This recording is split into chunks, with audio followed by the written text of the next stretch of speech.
The Memphis Grizzlies are not contenders going into this season, and that's okay. This is not a negative video on the Grizzlies. This is not me hating on this team. This is a fantastic young team. They're a very good team. They've got one of the best young cores in the league. They just actually got ranked as the best young core in the league. They've got probably the most entertaining player in the NBA.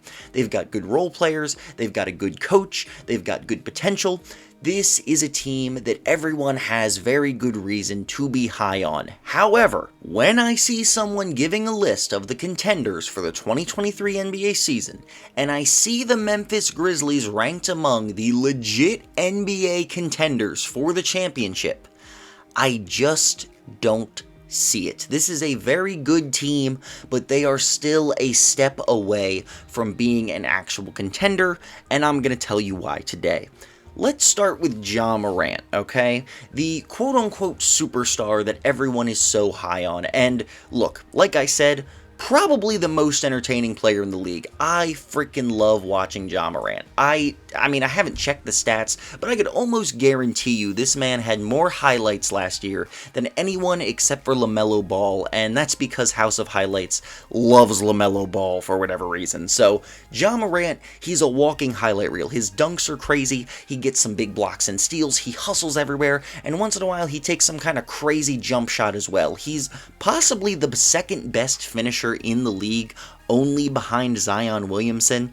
He's absolutely insane at the rim, and he just averaged 27 and 7 on 49% shooting from the field last year, as well as 76% from the free throw line on 7 attempts a game, and 34% from 3 on 5 attempts a game. What I would love to see from Ja this upcoming season is, number one, some improved shot selection, because I think he doesn't need to be taking 5 threes. I think if he cuts that down to like 3, and he only really takes them as catch and shoots, his efficiency would skyrocket in that area, because he's got a decent enough looking jump shot. It got better throughout the season, and he's just not quite on that level to be taking these pull-up jumpers early in the shot clock. It's kind of the same thing with Luka, but Luka's a significantly better shooter than Ja Morant is at the moment.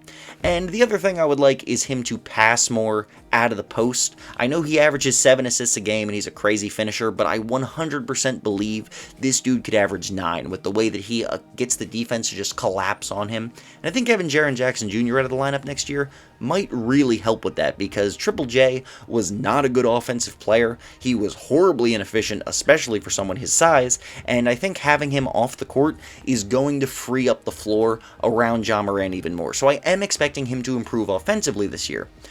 But his defense is the bigger question. He is not a good defensive player whatsoever, and while I don't think this is going to be a career-long problem like it is for someone like, say, Trae Young, I do think he needs to make some serious strides on that end before I'm willing to put him into the superstar category, unless he has another offensive explosion, like he really starts knocking down the threes next year, or he seriously makes improvements in the area I mentioned. He's got to improve his defense, because it has been terrible, and he's athletic enough, he hustles enough. I'm confident he will in the next couple seasons, but I don't know if it's going to happen next year, and I really am hesitant to put this guy in the superstar category. I see people ranking him as like the 8th best player in the league, and I think Ja Morant is getting the benefit of pretty bias here. And what I mean by that is, when you have an NBA player who's very entertaining to watch, they have a very aesthetically pleasing game, they tend to get overrated, and I think it's happening with Ja Morant. I would say he's just outside of the top 10,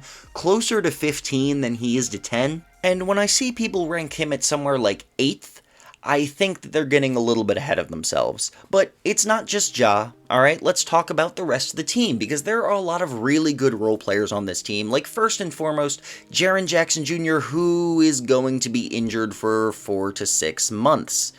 Yes, he actually might miss the entire season, because when you have a 6'11 player who's young and one of your franchise cornerstones, it's probably better to play it safe than have him rush back from injury in like March and then try to play and get yourself into playoff shape, all that stuff, when realistically, like I'm saying, they're probably not contenders anyway. So Jaren Jackson Jr. may miss the entire season, and while he is gone, I think this team's going to seriously fall off on the defensive end. They were, I believe, 4th in defensive rating last season. If I remember correctly, they were 4th. Yeah, they were 4th in defensive rating, and Jaren Jackson Jr. was very clearly their best defender.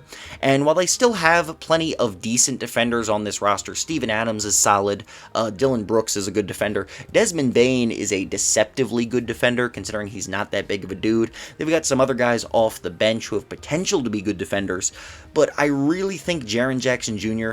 kind of like headlined their defense. He was really switchable, he was a great rim protector, he was kind of that do-it-all defensive guy that every team wants. And while I think the offense may even improve a little with him gone, because like I said, not a great offensive player, he has some efficiency issues, I think the defense is going to suffer, and that's going to have some issues for this team. If they drop to like 15th in defensive rating, and their offense goes from 4th to like, I don't know, 2nd, I don't think that's going to be a positive change for the Memphis Grizzlies. Desmond Bane is one of my favorite players in the entire NBA. I wanted the Sixers to draft him over Tyrese Maxey. In hindsight, glad they didn't, but I feel like I was pretty justified in that decision at the time because the dude was incredible last season. 44% from 3 on 7 attempts a game. He shoots off the move, off the dribble, off the catch. He's one of the best shooters in the league. He's a deceptively good defender. He's a surprisingly decent passer, and he's got a little bit of creation ability for himself off the dribble as well, getting to the rim. He's a very good player to watch. He's only 23 years old, and the young trio of Ja Morant, Desmond Bane, and Jaren Jackson Jr. are all 23 or under, so I have such high hopes for this team for the future. This is a great young core to build around. I really think Desmond Bane has all-star potential. If we get like 3 years down the road, I don't know if he's ever going to be like a clear-cut all-star, but like fringe-level all-star, where he's just such an incredible offensive player and his defense is decent. I could see it. I could really see it. But he's not there yet, and that's kind of the whole thing with this team. Off the bench, they've got a ton of young guys. They've got Zaire Williams, Tyus Jones, Brandon Clark, John Conchar, Xavier Tillman. They've got a million young guys on this team who have good potential, but none of them are there yet. And I just don't think it's reasonable to put this team up in the same tier as teams like the Bucks, the Warriors, the Clippers, assuming they stay healthy, the Denver Nuggets, the Celtics, or the Sixers in the Eastern Conference. I know, the Sixers, they're a joke, but seriously, I just don't see them as that level. And the biggest reason for that is that their top-tier talent just doesn't stack up. Alright, when you look at the other contenders in the league, and by the way, if you're wondering why I didn't say the Phoenix Suns, it's because they're frauds. I might make a video about them, but honestly, they're just a joke to me right now. I'm sorry, Suns fans, but I bet on your team to win the NBA title last season, and they screwed me. They completely crapped the bed against the Mavs, and then they went out in the preseason, and they lost to the freaking Australian team, so my hopes have not been improved. I know it was just preseason, but come on, guys, that's just... Phoenix makes me upset just thinking about it. So, no, I do not consider that team real contenders. And when you look at the best player on the other teams, Kawhi when he gets back, Embiid, Giannis, Jokic, Steph Curry, Jason Tatum even. I know some people are low on him after his underwhelming finals performance, but I still think we should all be able to agree that Jason Tatum is better than Ja Morant right now. Maybe he won't be in like 2 years, but right now, he's better than Ja Morant. And then when you look at his best help players, all of those superstars I named either are considering possibly the best player in the league, or they have at least one teammate who is an all-star caliber teammate. Ja Morant does not have that. He has Jaren Jackson Jr.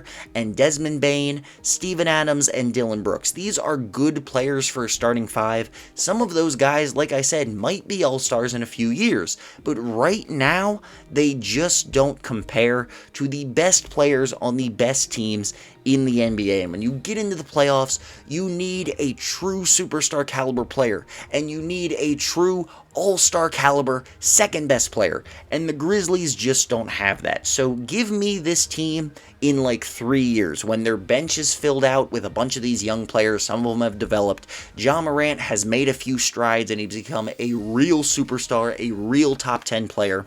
Maybe the West is a little bit less stacked than it is now, and some other guys in the team like Triple J or Bane have improved and become actual all-star level. But right now, the Memphis Grizzlies are not contenders in my eyes. They're going to be a very good team this season. They're going to make the playoffs. They might make the semifinals again. But I cannot, in good conscience, bet on this team to actually win a championship or even really come all that close to it. I'm sorry, but Memphis is just not there yet.